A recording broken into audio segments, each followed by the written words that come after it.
모든 보살 마하살은 이와 같이 깨끗한 마음을 내어야 한다. 형색에 집착하지 않고 마음을 내어야 하고 소리, 냄새, 맛, 감촉, 마음의 대상에도 집착하지 않고 마음을 내어야 한다.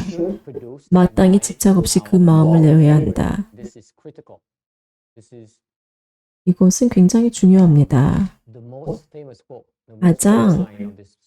이 금강경에서 가장 유명한 구절입니다. 왜냐하면은 이 구절을 듣고 육조대사는 깨달았습니다. 그는 그저 그것을 듣고 깨달았습니다. 반면 어떤 사람들은 많이 그것을 들어야 깨닫습니다. 부처님에 따르면 우리는 이미 깨달은 성품을 갖추고 있습니다. 우리에게는 불성이 있습니다. 우리는 그 보물을 가지고 있습니다. 하지만 우리는 우리의 윤회로 인해서 미혹합니다. 몸을 바꾸면서 우리는 태어나고 병들고 죽습니다. 그리고 다음 몸을 또 받습니다. 그리고 또 병들고 또 죽습니다. 이런 윤회를 통해서 우리는 점점 더 우리의 불성과 연결이 끊어지게 되었습니다. 대부분의 사람들은 미혹합니다. 우리의 진실한 성품을 모릅니다. 우리는 본래 부처입니다. 우리에게는 불성이 있습니다. 하지만 몸을 바꾸면서 우리는 점점 더 이것에 대해서 잊어버립니다. 응무소주 이생기심. 이것이 불교와 다른 종교의 차이점입니다. 불교에서는 우리 모두가 투승하고 모두가 부처님과 다르지 않습니다. 우리는 모두 부처입니다. 그보다 더 낮은 것에 만족해서는 안 됩니다. 그래서 불교는 굉장히 긍정적입니다. 우리는 먼저 이치에 대해서 이야기하고 그 다음에 어떻게 이것을 성취할 수 있는지에 대해서 이야기합니다. 처음에 부처님은 먼저 우리가 이해해야 되는 이치에 대해서 이야기합니다. 그런 과정에서 설명하는 과정에서 우리가 무엇을 해야 되는지에 대해서 설명을 합니다. 그의 가르침은 여러 가지 층으로 되어 있습니다. 그래서 이 특별한 장에서 부처님은 우리 마음을 주하지 않기 위해서 어떻게 해야 되는지 말해줍니다. 우리는 형색에 집착하지 않고 마음을 내어야 하고 소리, 냄새, 맛, 감촉, 마음의 대상에도 집착하지 않고 마음을 내어야 한다. 이렇게 함으로써 주하지 않는 마음을 낼 수 있습니다. 이런 마음을 내기 위해서 어디에도 주하지 않는 마음을 내기 위해서 어디에도 주하지 않는다는 마음은 어디에도 주하지 않는 마음은 어디에도 의지하지 않습니다. 어디에도 기대지 않습니다. 그 마음은 자유롭습니다. 그것은 6가지 색성약 미촉법에 의지하지 않습니다. 법은 여러분의 마음으로 받아들이는 모든 것을 법이라고 합니다. 마음이 이런 6가지에 의존하지 않는다면 마음은 더 이상 어디에도 주하지 않습니다. 이것을 읽으면서 우리는 생각을 해봐야 됩니다. 나는 어디에 집착을 하는가? 예를 들어서 여러분 예술가이면 어떤 것에 마음이 매여 있습니까? 이미지에 매여 있습니다. 여러분이 가수라면 어디에 매여 있습니까? 소리에 매여 있습니다. 이것이 우리의 무거운 집착에 대해서 말해줍니다. 우리는 마음이 어디에도 주하지 않는다는 개념에 대해서 논의하고 있습니다.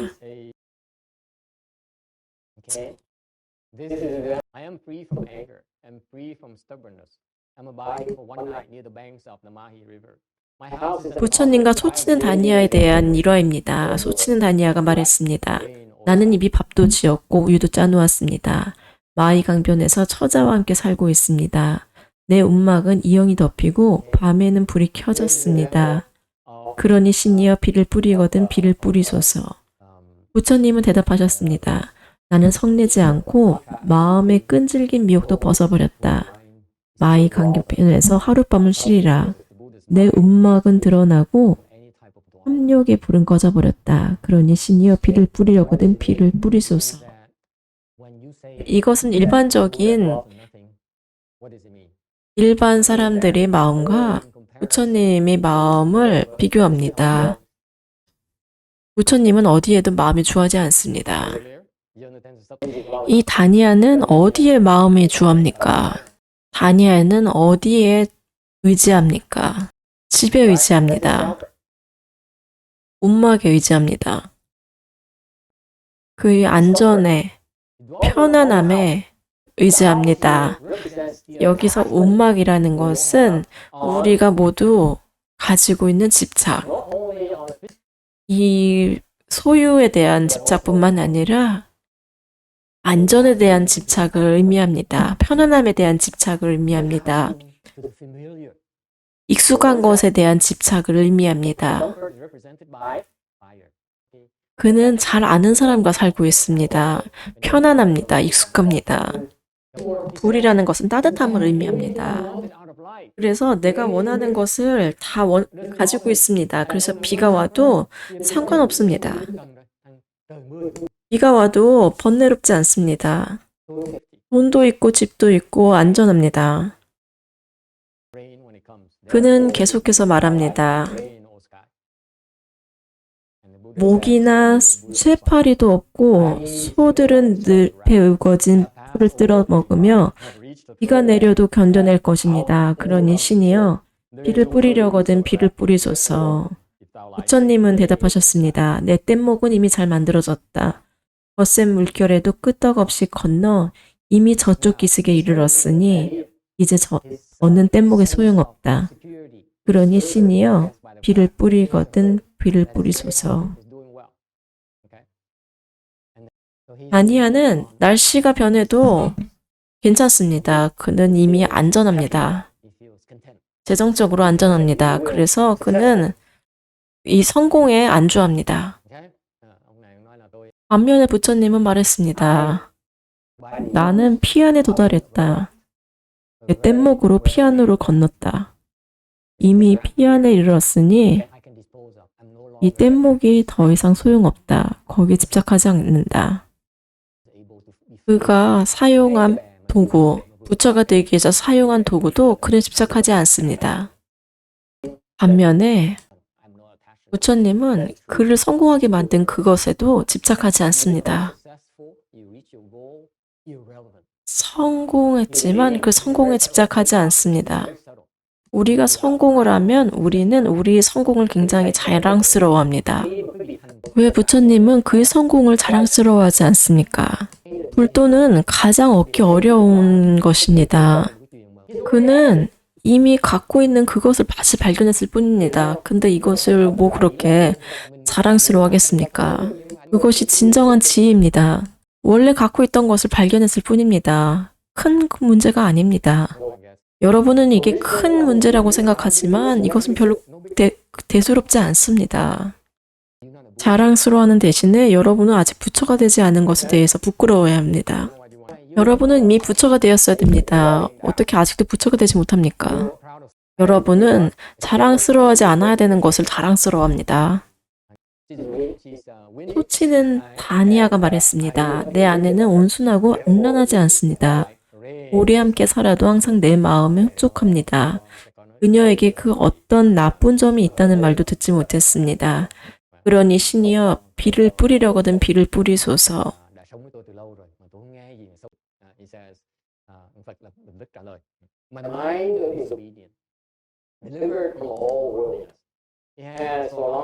소치는 다니아가 말했습니다. 내 아내는 온순하고 음란하지 않습니다. 오래 함께 살아도 항상 내 마음은 흡족합니다. 그녀에게 어떤 나쁜 점이 있다는 말도 듣지 못했습니다. 그러니 신이여 비를 뿌리려거든 비를 뿌리소서.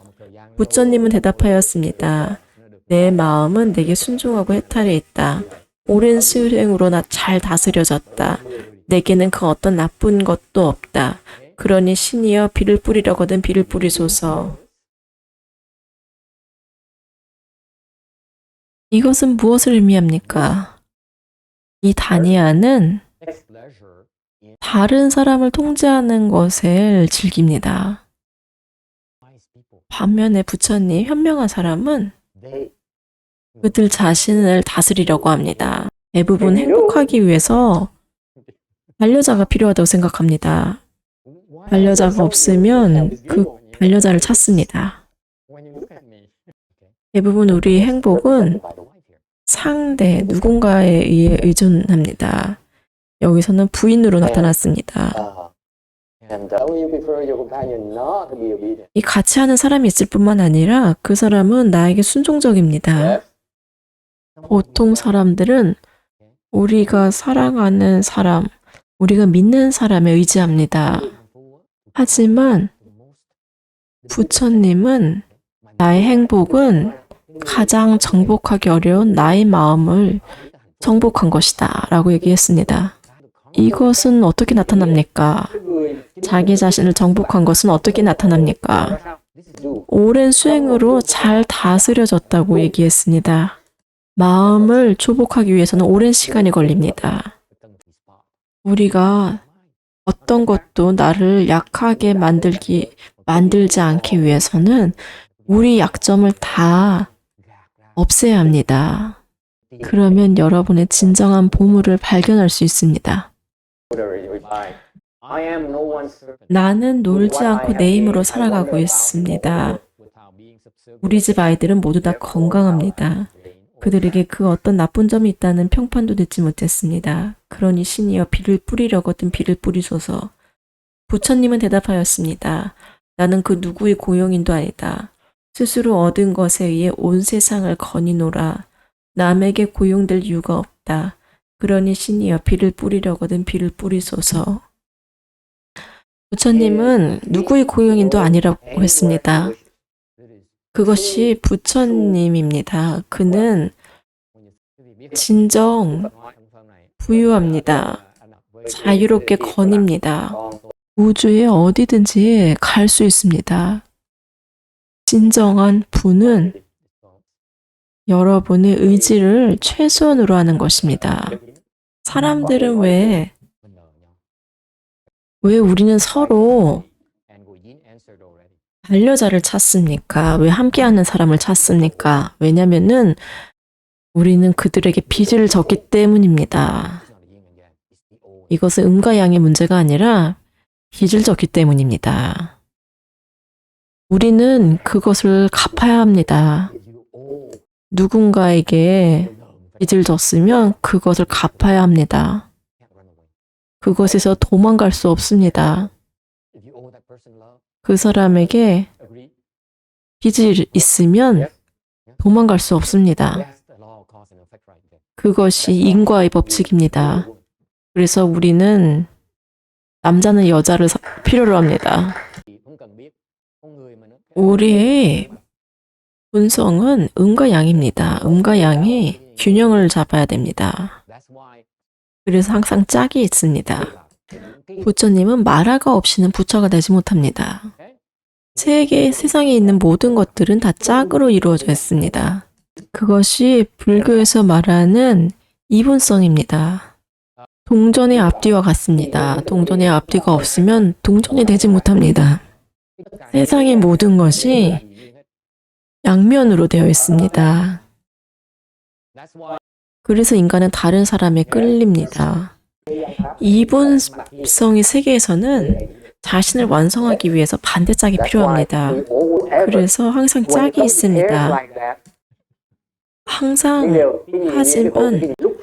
하지만 항상 그런 짝이 있으면 우리는 행복하지 못합니다. 때로는 행복하고 때로는 행복하지 않습니다. 이분성에 행복하고 이분성에 만족해서 거기에 머문다면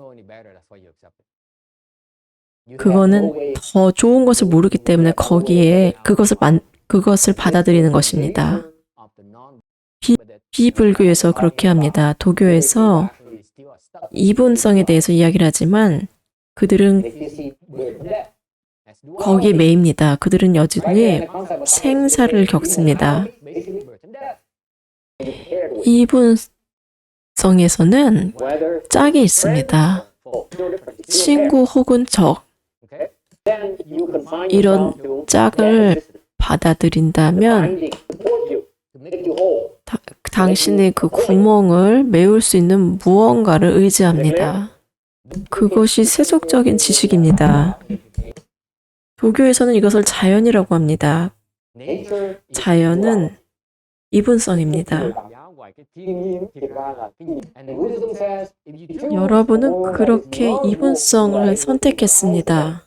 불교에서는 이분성에서 벗어나는 일이 있다고 이야기를 합니다.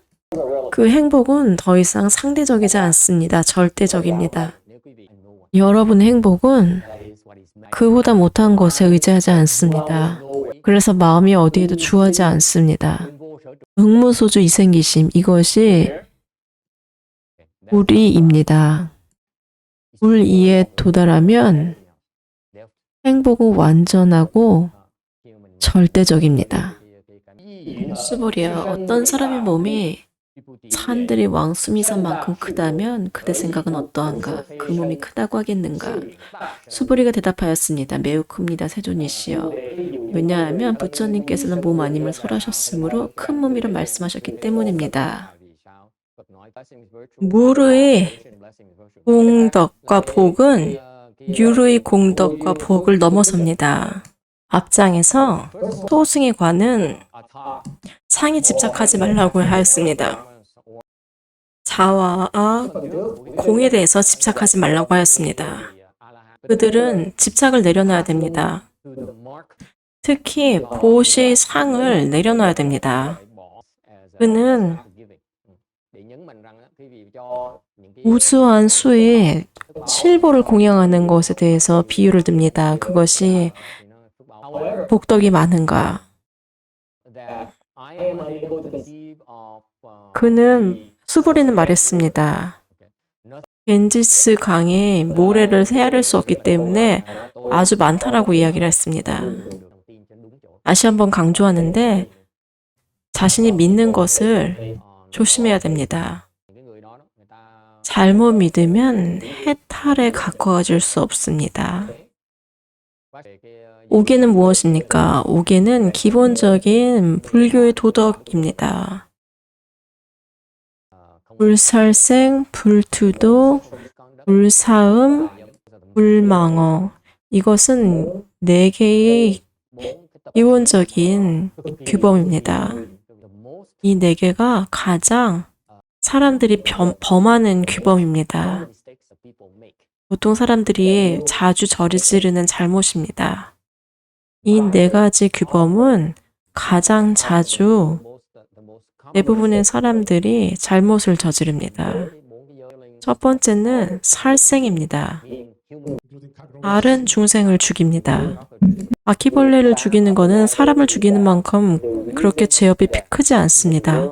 세계가 점점 더 나빠지는 이유는 우리가 다른 중생을 죽이기 때문입니다. 우리는 다른 중생을 죽이는 것을 정당화합니다. 그래서 세계가 점점 더 나빠집니다. 계율을 범하는 것은 생각에서부터 시작합니다. 계율을 청정하게 지키면 이 계율을 범하고자 하는 그 생각조차 일어나지 않습니다. 선화상에는 싸우지 말라는 규칙을 제정하였습니다. 이것은 불살생의 계율입니다. 싸움은 죽이고자 하는 욕망입니다. 이기고자 하는 욕망입니다. 처음에는 죽이지 않는 것에서 시작을 합니다. 오랫동안 살생을 하지 않으면 마음에서 죽이고 싶다는 생각이 일어나지 않습니다. 여러분의 자비 본성을 발견했기 때문입니다. 그래서 우리는 계율을 지킵니다. 우리가 진정 누구인지를 보고 싶기 때문입니다.